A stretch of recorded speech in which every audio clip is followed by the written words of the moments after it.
بسم اللہ الرحمن الرحیم۔ شروع اللہ کے نام سے جو بڑا مہربان نہایت رحم کرنے والا ہے۔ کوئی بھی کام شروع کرنے سے پہلے بسم اللہ ضرور پڑھ لیں۔ اپنے سبق کا باقاعدہ آغاز کرنے سے پہلے ہم آج کی اچھی بات کریں گے۔ علم حاصل کرنا ہر ایک پر فرض ہے، چاہے وہ لڑکا ہو یا لڑکی، کیونکہ تعلیم ہمیں تمیزدار بناتی ہے، اچھے اور برے میں فرق کرنا سکھاتی ہے اور ہمیں ایک اچھا مہذب انسان بناتی ہے۔ آئیے سبق کی پڑھائی کرتے ہیں۔ آمنہ کا نیا اسکول۔ آمنہ کے گاؤں فتح پور کے زیادہ تر لوگ کسان تھے۔ کسان یعنی کھیتوں میں کام کرنے والے۔ وہ دن بھر کھیتوں میں محنت کرتے تھے۔ وہ گندم اور چاول کاشت کرتے تھے۔ کاشت کرنا یعنی زمین میں بونا اگانا۔ تمام گاؤں والے اپنی کمائی کا کچھ حصہ آمنہ کے دادا شاہد صاحب کو دیتے تھے تاکہ گاؤں میں ایک اسکول بن سکے۔ چند سالوں کی کوشش کے بعد شاہد صاحب کے پاس مناسب رقم جمع ہو گئی۔ اب گاؤں والوں نے اسکول بنانے کی ٹھانی مطلب ارادہ کیا۔ ایک دن سب نے مل کر زمین کی کھدائی کا کام شروع کیا۔ کھدائی یعنی زمین کو کھودنا، نرم کرنا، برابر کرنا۔ آخر دیوار بنانے کا وقت آیا۔ انور چچا اور ان کے ساتھی مزدوروں نے بہت ہمت کی۔ وہ اینٹیں اور ریت کی بوریاں اپنی پیٹھوں پر لاد کر اسکول کے میدان تک لائے۔ اس صفحے کے مشکل الفاظ: کھیتوں، ٹھانی، کھدائی، بوریاں۔ صفحہ نمبر 128۔ گاؤں کے مستری احمد چچا نے اپنے ساتھیوں کی مدد سے دیوار کی تعمیر شروع کی۔ تعمیر کا مطلب ہے بنانا شروع کیا۔ ارشد چچا گاؤں کے بڑئی تھے۔ بڑئی جو لکڑی کا کام کرتا ہے، لکڑی سے چیزیں بناتا ہے۔ وہ اور ان کے شاگرد روزانہ اسکول کے میدان میں بیٹھ کر بچوں کے لیے لکڑی کی کرسیاں اور میزیں بناتے تھے۔ ایک دن گاؤں کے درزی افضل چچا نے اپنی دکان سے چھٹی لی۔ درزی کپڑے سینے والا۔ انہوں نے گاؤں کے تمام بچوں کا ناپ لیا۔ پھر وہ بچوں کی وردیاں سینے میں مصروف ہو گئے۔ اس صفحے کے مشکل الفاظ: مستری، شاگرد، ناپ، مصروف۔ گاؤں والوں نے اسکول میں پڑھانے کی ذمہ داری آمنہ کی خالہ کو دی۔ وہ شہر سے پڑھ کر آئی تھیں۔ یوں استانی کا بھی انتظام ہو گیا۔ اس طرح مختلف پیشوں سے تعلق رکھنے والے لوگوں نے مل کر اسکول بنایا۔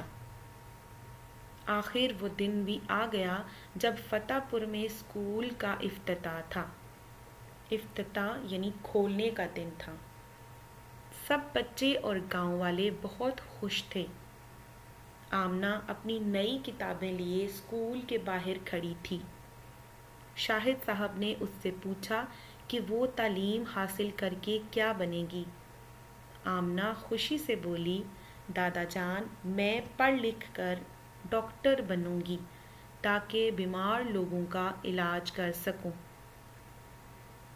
اس صفحے کے مشکل الفاظ: انتظام، خوشی، ڈاکٹر، علاج۔ دیے گئے املا کے الفاظ پڑھتے ہیں۔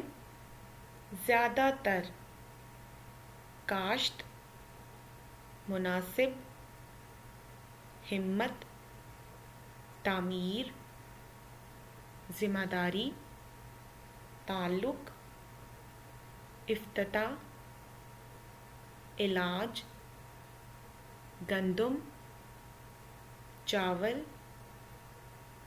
کمائی، دیوار، گاؤں، پیشوں۔ آمنہ کے گاؤں فتح پور کے زیادہ تر لوگ کسان تھے۔